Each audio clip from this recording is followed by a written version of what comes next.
All right, here we are. It is windy, a windy Wednesday evening in Vienna, Europe. Gonna talk about 3 totally related things. So, car letting me pass, thank you. So first thing is caffeine withdrawal.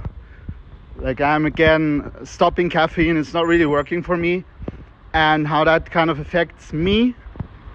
Invitation to see how it might affect you. Maybe you want to make some changes, maybe not. Second thing, content strategy, because I've been doing these lives. I really enjoy the lives. At the same time, it's kind of a random, longer format, and I don't have like this very established base of people that I can send it out to. I could send it to my mailing list, but I don't want to spam those people with the videos at this point, because I'm doing one every day, right? So I'm thinking about how can I optimize for getting the most value out of those for my content repurposing. And the third is totally related, how to choose a woman. Like I'm a father, I have an 8-year-old son. For some years I was working as a divorce coach. I was working with men through breakup, and you see some ugly stories, you know. Yeah, let's just say it like that.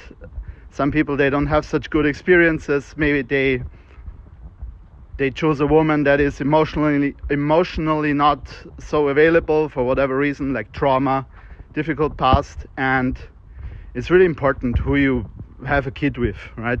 Like I'm realizing this is so important. Like has a big influence. If you're a man, you know, you're like, yeah, just the beauty, she has to be pretty, you know. No, that's not a guarantee that she's gonna be a good mother, right? And I mean, that's a bit of a thing there, right? When you're coming from lack, like you don't have clients, you're like, I need a client, right? You take any client that has money, you might do that. It's very bad, right? You might really hate that person, not enjoy the work. Yeah, maybe if you need the money, okay, I understand where, you know, that might be coming from, but ultimately it's a disempowering situation to be in. And the dating is the same. If you just choose based on the visual appearance and you're not judging on a deeper level, that can be very detrimental to your life, right? And I've now arrived at the realization, like ta-da, like fantastic realization for me is children are still playing, you know. They should be in bed by now, right? Maybe we should walk over there, tell them, right? No, probably it's fine. There's some grown-ups there, and it's still beautiful outside. The sun is out, the moon is soon gonna be out. So making it very difficult for Opus Pro if it tries to cut up the lives. It's gonna read that, oh my god, that car is fast. If it tries to, you know, put together some videos from that, it's like, yeah, here's the context, and suddenly another topic. AI is gonna be very overwhelmed by that, totally confused, right? So going to give it a run for the money. That's why I'm doing the context switching, right? So that's something that I realized really is, it's better in terms of partner. Like if you have a partner that does not support you, like I was always in relationships in my life, like from, I don't know, like 19 or something. I had like a 9-year-long relationship, like a romantic relationship with my first girlfriend. Then I had a 5-year-long relationship with the mother of my son, and then my last relationship was a 4-year relationship, right? If the math adds up, you know, there's some periods in between, but not very long periods where I was single. And I've realized after my last relationship that it's better actually to be single. I'm not saying it like that. You know, some people they go like that. They're like, yeah, I realized after my last relationship, it's better that I'm single, you know, forever. I get a cat, you know. If that's your thing, get a cat, get a dog, get an alligator, get a chameleon, get some fish, like a spider, tarantula or something, whatever floats your boat, go for it. But yeah, that's not my attitude. But what I will say is it's better to be single than to have a person by your side that doesn't fully support you, right? And there's some music in the background. Don't need to add any more music. We already have it. Fantastic. For free today. Free music. And that's something I realized is, and you might have that if you have like, you don't believe in yourself like 1,000%, or you have this like insecurity. You're like, well, I don't believe in myself fully, right? Like, and then you look for people who also mirror that. Because if let's take a hypothetical thing, like you fully believe in yourself 100%, would you tolerate a person in your life that is not 100% on your side, right? You wouldn't, because it would be completely weird. You'd be like, what the fuck is going on here, right? Like, this is not working, clearly, right? But the other thing is, if you're kind of more like insecure, if you're like, I don't know, you're starting out with your business, right? Like me a few years ago, and like I'm kind of insecure, coming out of a breakup, and sound effects here, you know. Should do a live here. Yeah, very good. So you might choose a person that mirrors that also doesn't give you like the full endorsement, the full, you're amazing, I'm fully behind you, because you're kind of used to that. You're doing that to yourself already. You're like, nah, I'm not 100% on my own side. Let's choose someone who, you know, fits into that. That's how I view myself. And we always want to build on the self-image that we have. We want to, what is it called?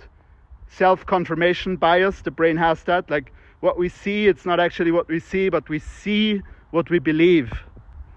We see what we believe because our beliefs shape our perception and our interpretation of the things that happen around us, what other people do, how they treat us, what things mean. Basically, beliefs shape the meaning of how we interpret the world around us and ourselves, right? So that's my realization is, before I would get together with a person that is not 100% into me, like I'm not gonna be in a relationship at all, you know, I'm just gonna date, gonna have fun, but I'm not gonna be committing my resources, my time, my energy with a person who's not like 100% into me. And for me that was a shift. I did that before and I had a lesson there, right? It's a painful lesson, and like that's what painful experiences in relationships are great for, like uncovering your patterns and giving you like a jolt, like painful, and then you remember it because it gets marked in your brain. Like there's all this, like the more emotion a memory has attached to it, the stronger it stays. You just have to be careful that the lessons from your relationship aren't shitty. You know, like a person treats you badly, you're like, I'm a shitty person, that's my lesson from this relationship. I don't deserve love, you know. It's just like in childhood. It's just affirmation of that. No, that's a shitty belief. That's not a lesson, that's a shitty belief, you know. There is a lesson is somewhere. You might have to do some digging around, trying to find that lesson. It's there. I guarantee it. I promise. Yeah, and sometimes not so easy to uncover. Sometimes it takes some time, reflection with other people, talking about those experiences. But that was a big lesson for me. It's like, I need someone by my side who really endorses what I do, who really supports it, who's on my side. And the first person that I need to be on my side is myself, right? And then I need someone who mirrors that, who also gives me that, boom, you can do it, right? And if you have children, like, if you're not 1,000% on the side of your children, for whatever reason, and I've felt that in my own childhood, basically, you cannot give what you don't have yourself. If you're not 100% on your side, how can you be for your children? Like, if you don't love yourself, how can you love another person fully, right? It doesn't work. It's true. Cliche, but it's true. So yeah, that was my lesson. Choosing people more wisely. Where do I invest my energy? Only with people who respect me, who really are on my side, believe in me. And if there's no one who wants to do that, well, I have myself. And basically just being careful with the resources, right? And yeah, your resources are valuable. You are valuable. Your time is valuable. Your thoughts, your ideas are valuable. And that's a key belief in life.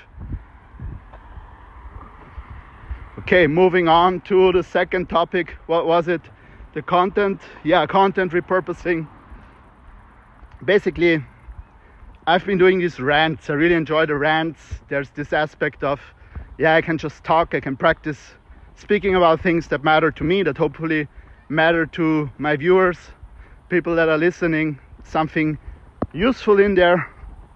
And I want to be more broad, right? So I want to talk about certain topics that I might not have talked about in the past, just to see if I can get some resonance with that.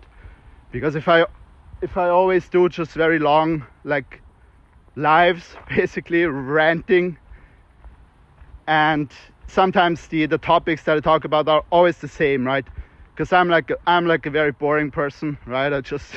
I'm always into the same stuff, like human behavior, flow psychology, entrepreneurship, dating, writing, persuasion, just trying to understand the world, right? But I'm trying to hit new ideas. So right now I'm thinking, new ideas. There's 0 new ideas coming, It's just out here in nature, right? So if I were to tell a story, like any story that I think might have value for me in my own life, where I learned a big lesson for myself. I mean, one I hit on before, that was like choosing your partner, especially if you want to have kids, Same applies to a woman, right? If you're a woman watching this, you don't have kids, like I have an 8-year-old son, and I'm really grateful for his mother, because she's an amazing woman. And I've seen men who, for whatever reason, they had more challenges there. They had like a very problematic relationship with the child's mother. Then you can have divorce, financial, emotional trauma, burden. Like, a lot can go on there. And that's just, I think the main lesson here is just choosing carefully who you let into your life, right? Do I have a story where that kind of exemplifies that?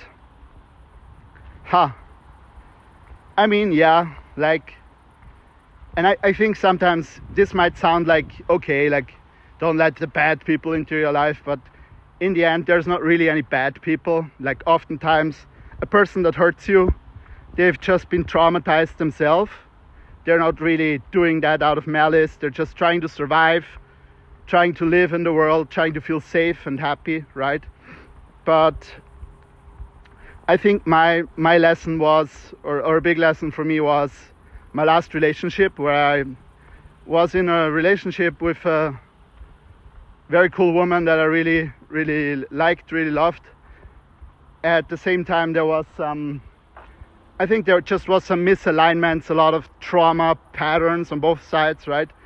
And I was kind of losing my self-care, and I watched some videos today that was about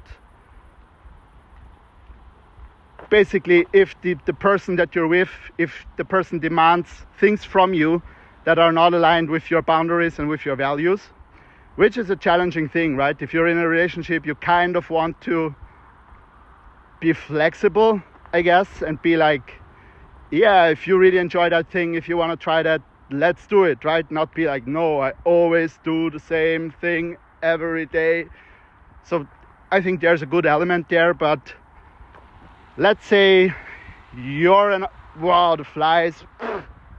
Let's say you're a very adventurous person, entrepreneur, guy, girl, whatever. You want to do stuff, you want to have an impact, you're like, a lot of energy. And your partner is more like, no, I need safety. This is too much for me, right? I want to play it safe, want to have a safe job, not too much risk, right? Fair enough. To each person their own, right?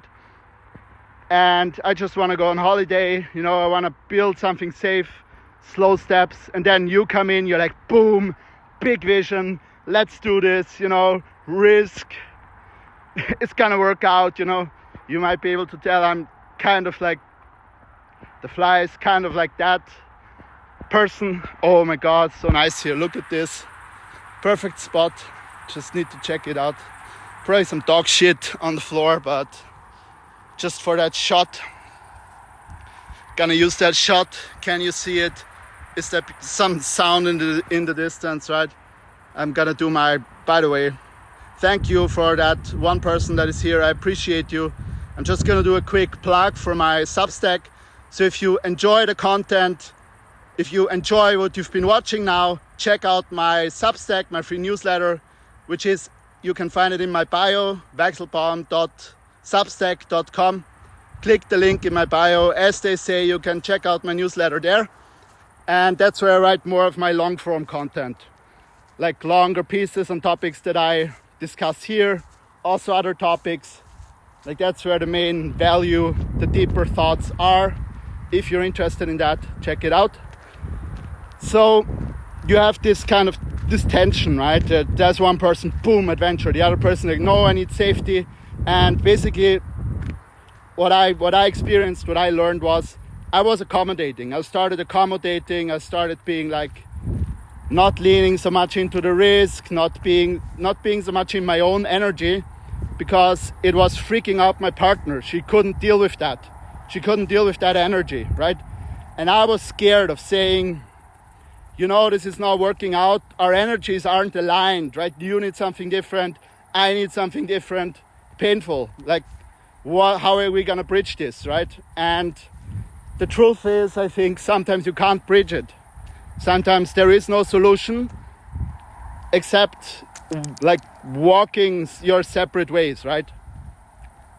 Which can be positive, right? You walk your separate ways. It ends in a victory sign. You can see my bio tracker ring, right? Should do some ads for Aura. I don't know. They actually sent me quite a few rings because the batteries were always dying. And I was like, hey, my battery died again. And they're like, yeah, here you have a new ring. And they're very gracious. So good customer support. I like that. Check out the view. Beautiful.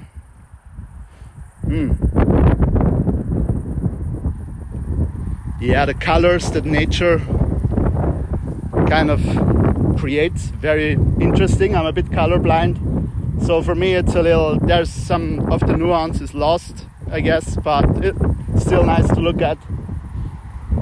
And that's challenging, right?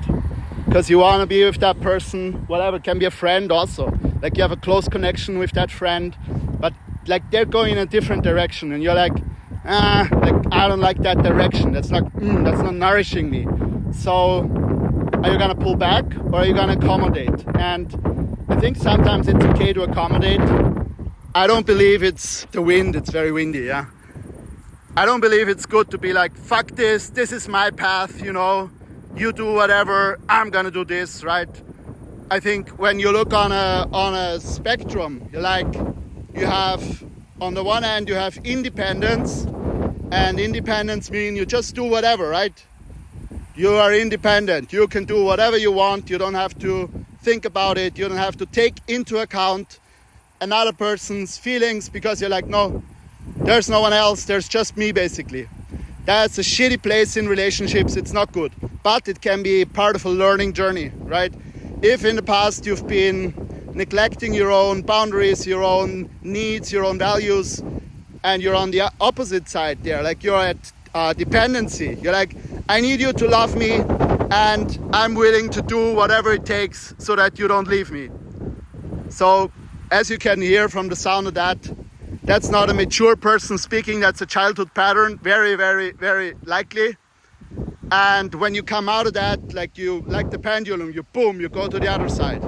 Other side is, fuck you, I'm just gonna do whatever, because you don't wanna lose yourself in that dependency. Like that's a dangerous place. The thing is, if you go to independence, you lose connection, right?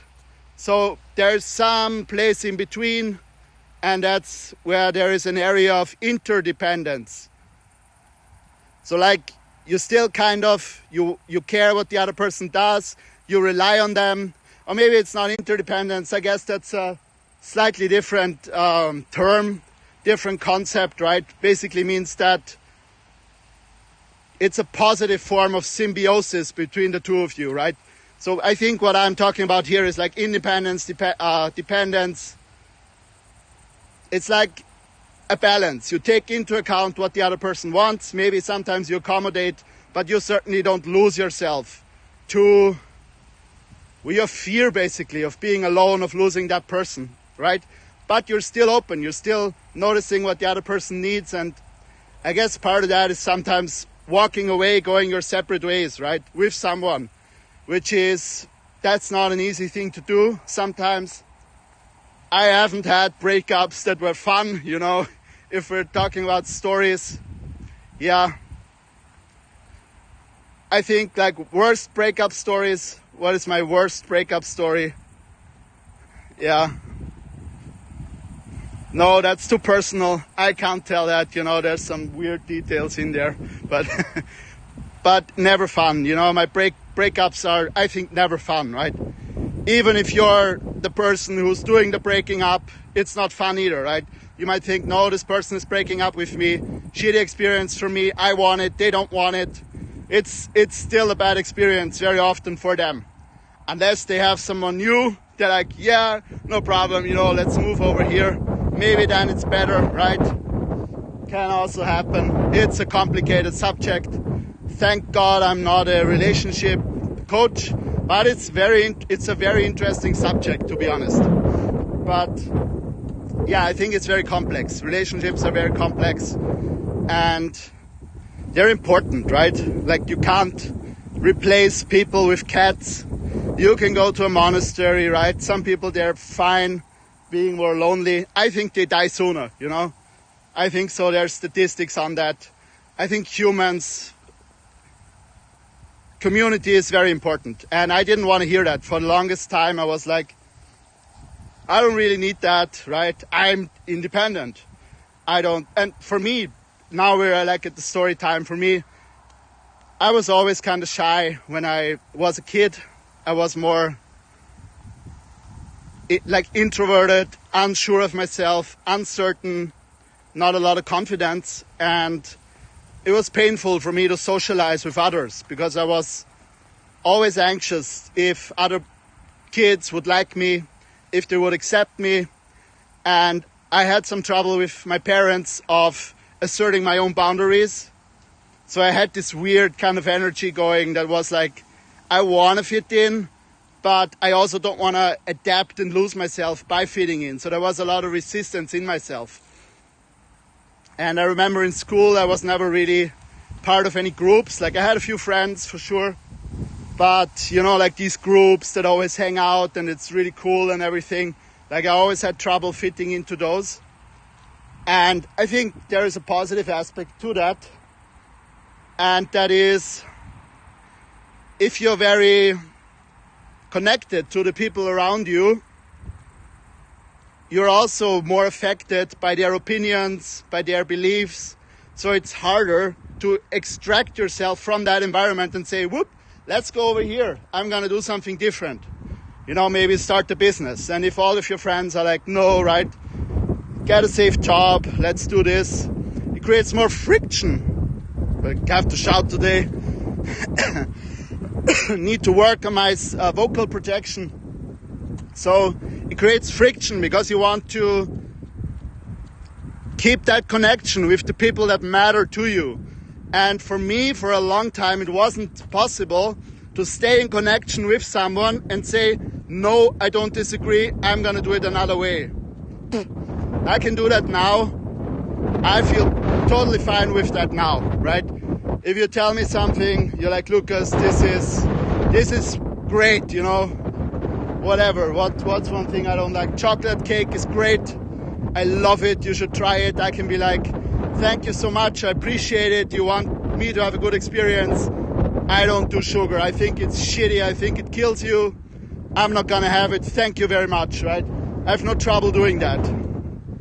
For some people, it's very challenging because people celebrate, it's your birthday, right? And everyone's used to having some sweets.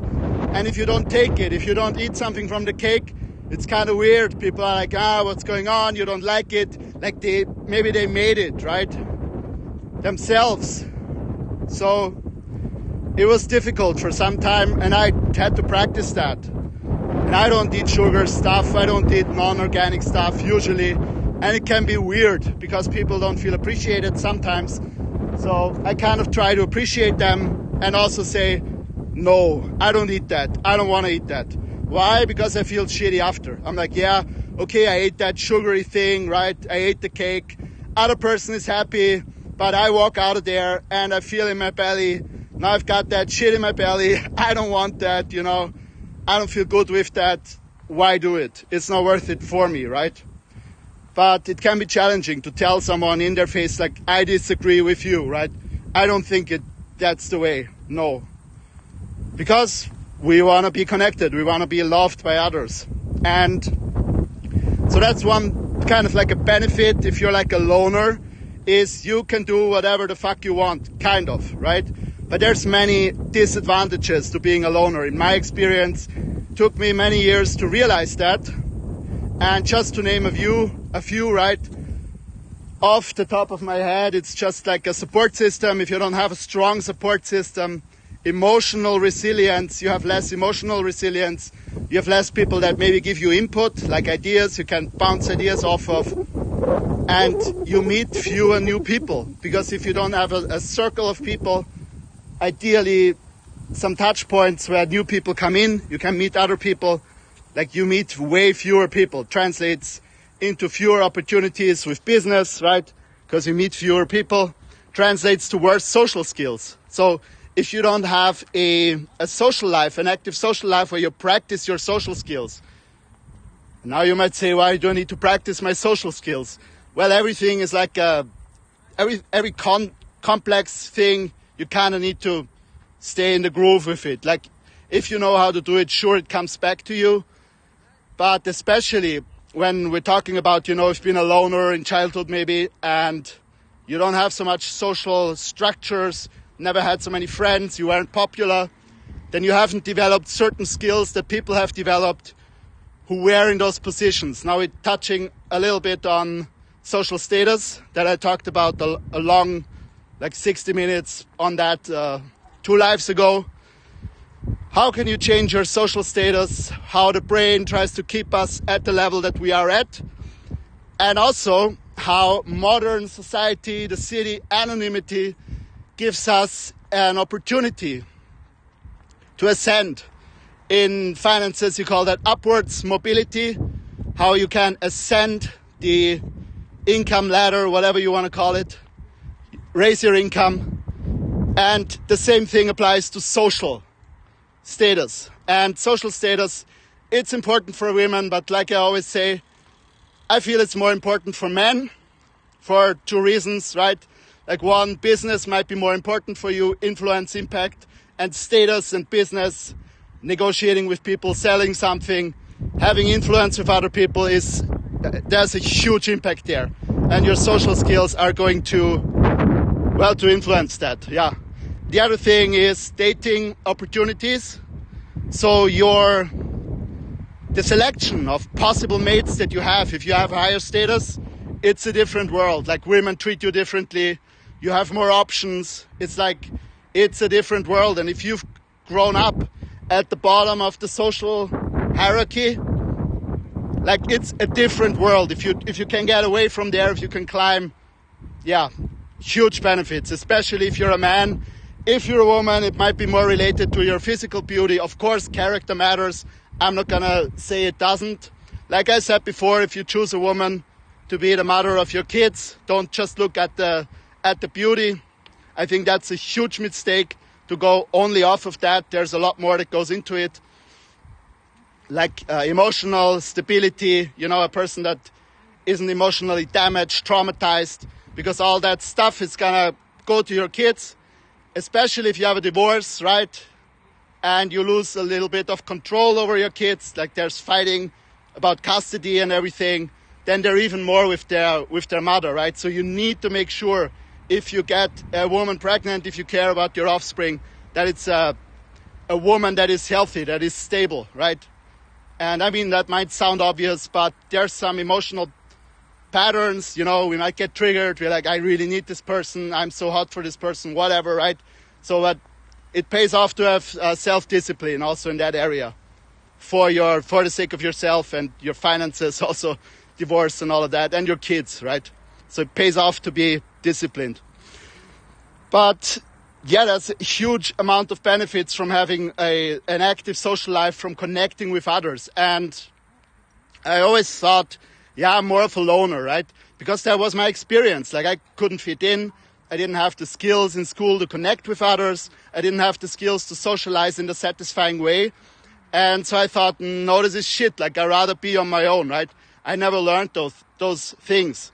But the more I'm learning and the more I'm making the experience of being in contact with others in a way where I'm feeling good. I'm happy to disagree with others. I do the things that I want to do. I don't eat the cake, right?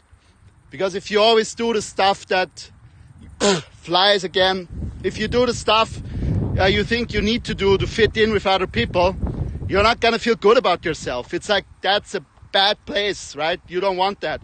And if you don't have another option to socialize, if you feel like you need to put up a show, like and I've had that experience in the past, like, hand on my heart, I need to be super cool with girls, I need to be whatever, dominant, I need to be this image of masculinity that I have.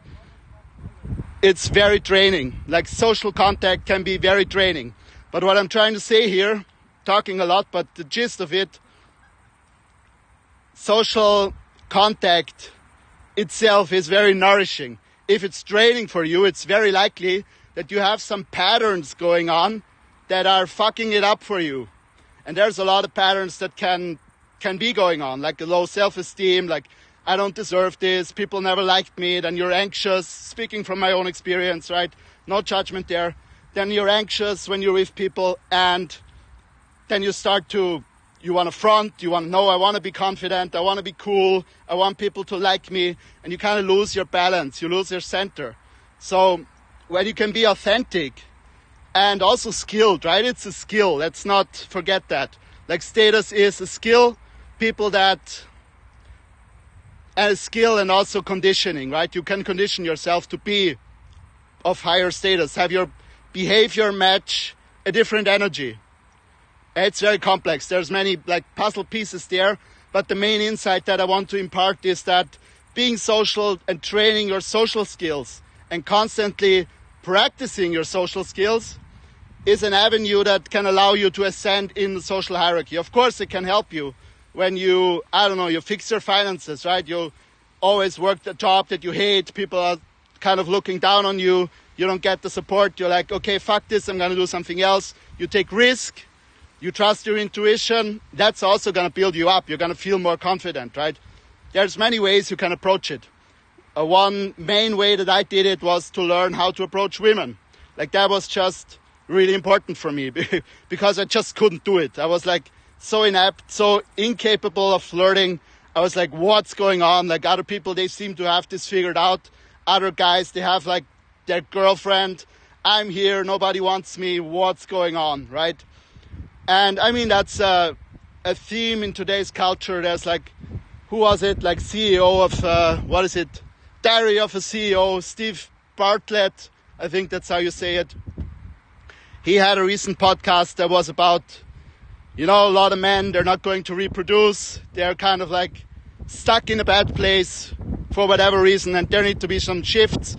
I think it's a challenging time right now. Like, I talk about quite often about gender dynamics. I have a tweet about that. I think people are confused. Women are confused. Should I be working full time? Now I'm like the man, Am I the man? Do I want to be the man? What about children? And they're like hitting 37, 38, 40, great career, and boom, their dating prospects are fucked because they're approaching, or I mean not fucked, but they're worse than if they were younger. And they're like, yeah, now I need to create the family if I want to have kids, right? And they get into a weird situation. I've had contact with a few women who were in that situation. I don't think it's a pleasant situation. I think there's a lot of confusion right now going on. And also for men, right? Now it's no longer okay to be a man. you gotta be like this, whatever, like politically correct person, you know. You don't even know what your fucking pronouns are anymore, right? Not against pronouns. If somebody is very sensitive there, you know, do whatever you like. But I think overall, there's a lot of confusion happening, right? And we're here on X, so I don't have to censor myself. Great feeling. Thank you so much. So, main insight is really, it pays off to change your set point, your social set point, your status. And for me, one big area to do that was approaching girls, right? And cleaning up all these messy behaviors of, I need to accommodate other people, I can't disagree, I need to be cool, and being more authentic, right? And even these live videos, for me, that's like a practice of trying to be more free-flowing, more authentic, less, oh, I need to manage expectations, I need to manage how people will perceive me, right? Because like a huge lesson for me was like when I was approaching girls on the street. In the beginning, I always thought like, walk up to someone, a cute girl, I chat her up, and I was always taking it personally, right? If she liked me, I was like, I'm great, you know, this girl likes me, so cool, right? Feeling so good about myself. And if a girl was like giving me a negative reaction, I was like, shit, I'm the worst, I'm such a loser. Until at some point when I had enough reference experiences, I realized I can get an amazing reaction from one girl, you know. She's like, she loves me, right? She's like so into me, great interaction. And then like 1 minute after that interaction ended, I talked to someone else and they're like, who the fuck are you? Fuck you, right? Like giving me the worst reaction possible. And I realized it's a lot about the state of the people and like how much alignment there is. Like with some people you vibe, with others you don't. And I'm of the belief that the more you can find your own vibe and turn it up and just be authentic with that, like you basically start transmitting your own authentic vibe, the more you give people who align with that, who want that, the opportunity to connect with you. And it's a much better strategy in my experience and opinion than trying to fit in and win people over. Like that's a losing game. I wouldn't play that again. I played that a lot in the past and that's not fun. That's not a fun way to socialize. So, and there's other avenues, right? Even I think entrepreneurship, like I've known a lot of entrepreneurs that are very confident.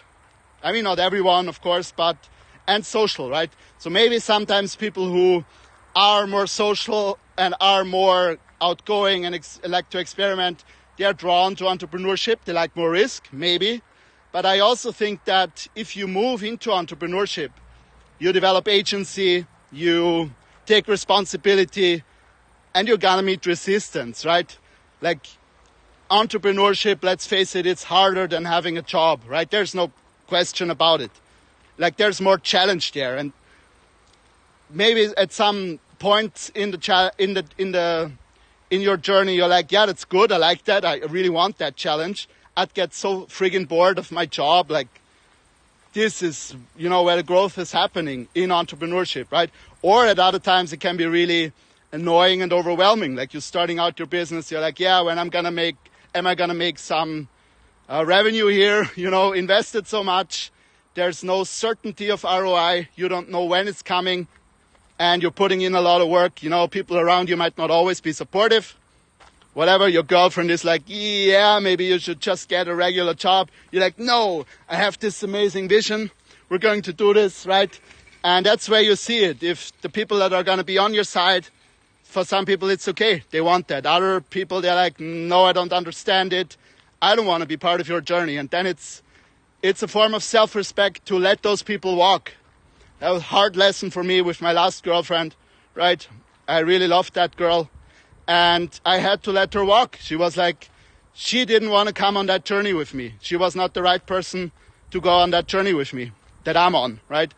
And in the end, it's better because you want to have people around you that really support you, that dig what you're doing, which is the whole point of being authentic and following like your path, your whatever.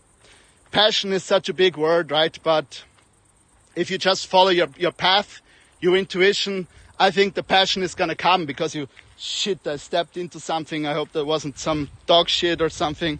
It's getting dark. I need to be more careful. So, yeah, I think passion is a big word, but just following your intuition. And if you can always connect back to that and hear that. Yeah, I think that is big. Like, big cliche, of course, but that's in the end what's going to make the difference, what has made the difference for me. Would I do it again? Yeah. Was it always easy? No, not at all. Very challenging experiences in my life from following my intuition, but I wouldn't want to miss it. And gives you a different kind of confidence when you are true to yourself, when you know your values, or maybe you're exploring your values and you do your best to stay true to them, right? You can look yourself in the mirror, into your own eyes, and you're like, yes. Like another person might tell you, you're weird, what are you doing? You don't know what you're doing, but you know what you're doing, right? Hopefully, right? Some days might not feel like that. That's okay, right?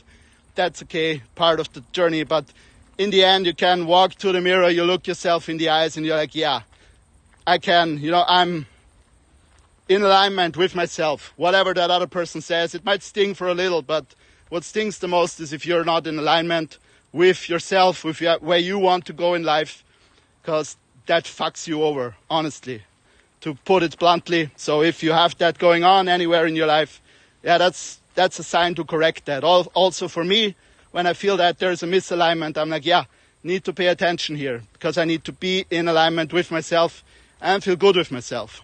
And I mean, that's a complex subject, talking about that, because now we can get into perfectionism, right? You're like, am I happy with what I'm doing? And some people, me for example, in my childhood, I developed like an addiction to wanting to be perfect, wanting to be loved, and you might develop standards for yourself that are not the best, that are not helping you to achieve what you want to achieve, because you're always like pushing yourself too much. You're like, bam, you work like, in a week, you work like, 50 hours, 60 hours, putting in the work, or you're trying really hard to do something. We have some light again. Now you can see. You're putting in a lot of work, but you're like, it's not good enough. It's not good enough, right? And I talked about that in a few lives ago, how that can fuck up the flow state. You can't get into flow because you have the flow channel, you have the skill, you have the challenge. And if the challenge is too high, or your skill is not high enough to meet that challenge, then you basically can't get into flow, you get into anxiety. If the thing is too easy, the challenge is too low, or you have like incredible skill, you're like a pro tennis player and you play with your, with your mom, she's not a pro tennis player, you're like, Jesus, I'm getting bored here. You love your mom, of course, but you might not get into a flow state. But I mean, you could, if you get into, okay, how can I create like a beautiful learning experience for mom? And you have like you introduce a new challenge, right? But basically what I'm saying is, if you have perfectionism going on, you might think that perfectionism is helping you, but it might be screwing up your flow state, because you're putting the bar so high that you're ending up frustrated. Like you're never like feeling, I've won, even like these small wins, right? But you feel like it's not good enough, I'm not good enough, this is shit, I should have done more, I should have done better, I should have tried harder. And you get into anxiety, you're overwhelming yourself, right? And I mean, that connects with a few other topics, right? Like we get these set points, like I said, status. We have Joe Dispenza, he's a little bit off the rails. I've been to one of his retreats in Basel, right? He's like manifestation. You do the visualization, you go and connect with the what does he call it? With the universe, basically. You go to this place of no thought and then you manifest. Okay, great. But he is a neuroscientist, right? There is a considerable foundation, I'd say. At least for me, I take him seriously in most accounts, let's say, right? And yeah, now the preamble is finished, but I forgot the point that I was trying to make. But okay, we were talking about the flow states. You're kicking yourself out of flow states. Yeah, you have these set points like status, or in a relationship, you have these patterns of accommodating other people. You have this pattern of what I said earlier, where you attract a mate that doesn't fully support you. You attract friends that don't fully support you. And I said, why might that be? And the big reason being because you are not fully on your own side. You're not 100% invested in yourself, right? If you are, and you meet the person who's not supportive of you, you're like, no, this feels weird because I'm used to be like 100% fully supporting myself. Now other person, you come along and you're like doubting me. It's like, feels weird. I don't really need that energy, right? But if you're used to doubting yourself, feeling a little insecure, you might attract a person who mirrors you that. And I mentioned Dr. Joe Dispenza because he talks about that. He's like, the body is addicted to emotions. We can be addicted to, surprisingly, to negative emotions like guilt, like anger. Like some people, they're just looking for things to get angry about because they get an emotional fix, because they get their stress hormones, which can be addictive. And the same way can be this chasing of the approval of another person, right? Maybe you had to chase your parents' approval, always try to be good enough, good little boy, good little girl. You really tried hard. And you play the same game with a partner. You like want to win them over. It's because there might be some addiction in your system that is pulling you into that, right? And it's interesting. I think that's one of the most interesting things to me as a coach or just as a person living life, exploring how the world works. I'm a curious person. Is how can you change these conditionings? How can you change your identity? How can you change like the big things, basically, right, in the physical plane? Of course, peace of mind, I think that's amazing, maybe even more important, but on the physical side of things. Upwards mobility in terms of income, very much connected to self-esteem, how much you can get into flow states consistently, important for skill acquisition. You need a skill stack of many different skills to thrive in business. You need self-esteem, social status helps with that, networking helps with that, social skills, big boost to that as well. And then you have finances, financial upwards mobility, then it's status, just overall your self-esteem, your sense of how good you feel with yourself and how you feel when you're in a group of people with another person, how confident you are, right? And of course that affects mating opportunities, beautiful word, mating opportunities, right? Partner selection, you have much better choice there. So there's also upwards mobility. Maybe you're in a place, or you have been in a place in your life, you're not confident, feel like shit about yourself, you have these childhood patterns, so you attract the person that is not really that beautiful and treats you like shit. Okay, that's not so good, right? So you want to change that, and you can change that. So that's like a beautiful thing. Or you've had great experiences in the past, but you want like more beautiful girlfriend. Or maybe you're looking for someone to marry. You want to have a family with them, right? You need like a high quality person, but you don't have access to them yet, right? Same in business. You're like, yeah, I really want to network with people who have like influence, who have impact, right? Me being in personal branding, working the last 6 months in personal branding with kind of high, caliber individuals. And it's incredible when you talk to such people who have like a lot of influence, like they have a different way of thinking, right? They have a different way of operating.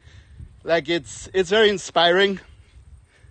And I think it's good to seek out people that inspire you, right? But you might be at a level of social skills or just access in your network where you can't access those people, right? Because you don't have the confidence to walk up to them, to be like authentic, to be like free-flowing with whatever you have to offer. You think you don't have too much to offer, right? And you can change those things. You can change there's a social, let's call it social upwards mobility. There's financial upwards mobility, in terms of dating upwards mobility, right? And I mean, it even goes into health, right? You have all these patterns going on, emotional coping patterns.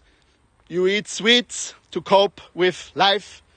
I've done it in the past, I won't lie, right? At one point I ate like, what was that? Like 20, there was some cool snacks, what was it called? Kinderpingui or something. I don't know if you have that in the US. It's basically some sugar-laden chocolate cream with milk and everything. And I had like 20 of those. I was playing Counter-Strike back then. Good times, Didn't eat those for emotional, fixing my emotions though, but I certainly remember eating food when I didn't feel so good. And you might have a strategy like that, right? Or you might have a belief that, no, I'm not a sports person. I feel uncomfortable when I do sports, And I mean, part of growth is challenging our limiting beliefs. Because if you think sports is stupid, like, you're fucked. Let's be honest, I'm sorry to break it to you, like, sports is so important. Another thing I saw about successful entrepreneurs, oftentimes very social, and also what you call it, active sports persons, right? Most of them that I met, some kind of running hobby, whatever, some form of exercise, because it's insane for the brain. Like, the benefits are insane. So, yeah, that's what I'm interested in, like the upgrading areas of your life. And I think, in closing, mentioning that again, the chatting up girls, I think it's a big, for men, of course, if you're a woman, unless you're a lesbian, well, maybe that's interesting.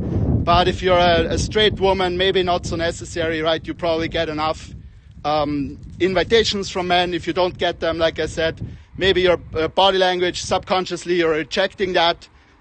In my experience, it's not about beauty. A lot of women, I've talked about this before, have told me that they don't get approached by men. Why is it not happening? They think they're not beautiful enough sometimes.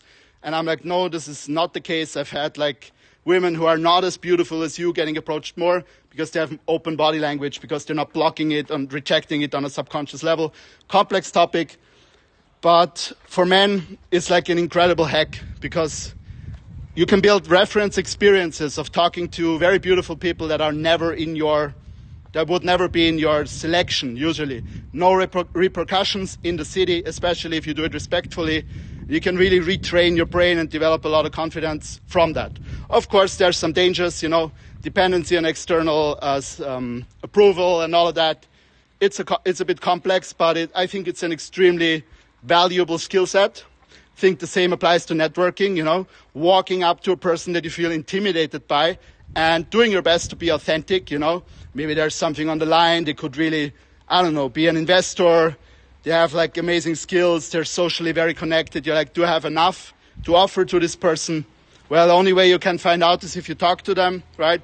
And I think that's the basic skill. It's like you're doing something that is challenging, that you're scared about, that you don't know what's going to happen, but there is a huge potential upside. And going into that, moving into that, chatting up that person, doing that thing, trying that thing.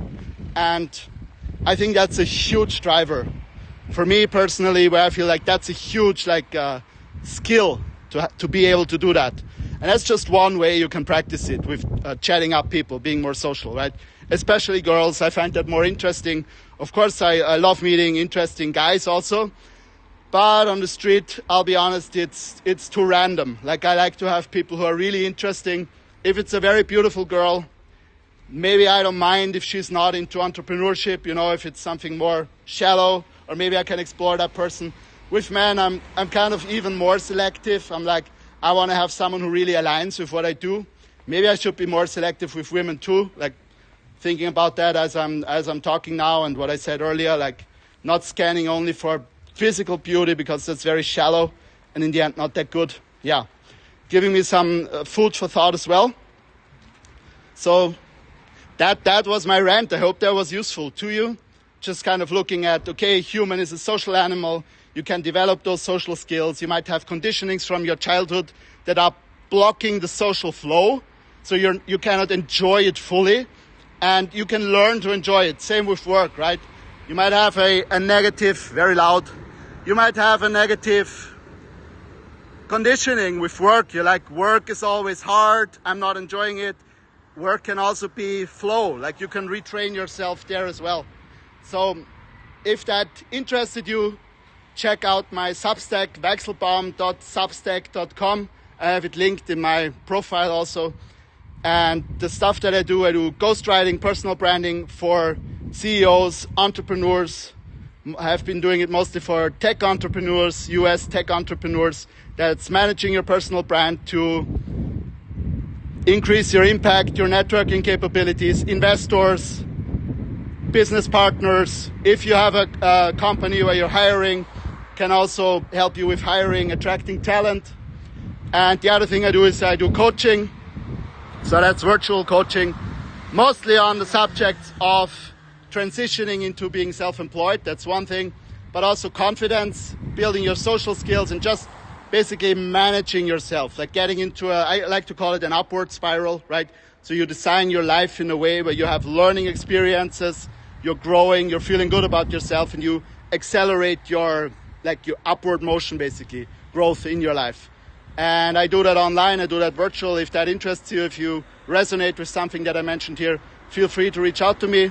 Hope this was useful. Wishing you an amazing day wherever you are. Lots of love and take care. Thank you for watching.